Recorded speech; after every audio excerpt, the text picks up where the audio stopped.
Դիանա Գրիգորյանի «Վերջին զանգը» սերիալի նկարահանումները շարունակվում են, հեռուստադիտողները դիտում են ու քննարկում հեռուստասերիալի հերթական սերիան։ Ավագ, ինչքան գաղտնի պահեք, այնքան ավելի վատ ձեզ համար, անգելը մեկը իմանալու է ու ձեզ չի ներելու, գրել է հեռուստադիտողներից մեկը։ Արամը և Մերին ամենալավ կերպարներն են։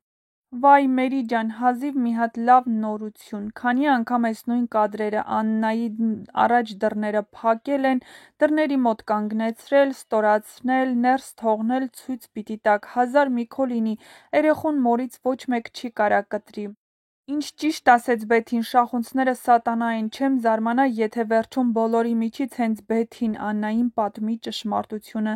Աննան ճիշտ ասեց, երբ ամեն ինչ պարզվի, Միքոն կզղջա ու արդեն շատ ուշ կլինի, ու ոչ միայն Միքոն, Հենդոն ու Հենրին էլ, բայց լավն էն ա, որ էս դեպքից հետո Աննան էլ ոչ մեկին չի ների, նույնիսկ Հենրիին։ Ահա այսպիսին էին այսօրվա սերիայի մեկնաբանությունները, եթե համակարծիք չեք, գրեք ձեր կարծիքները։ Երբ պիտի Աննան կատաղի ու բոլորի պորտը տեղը դնի, հատկապես Միքոյի։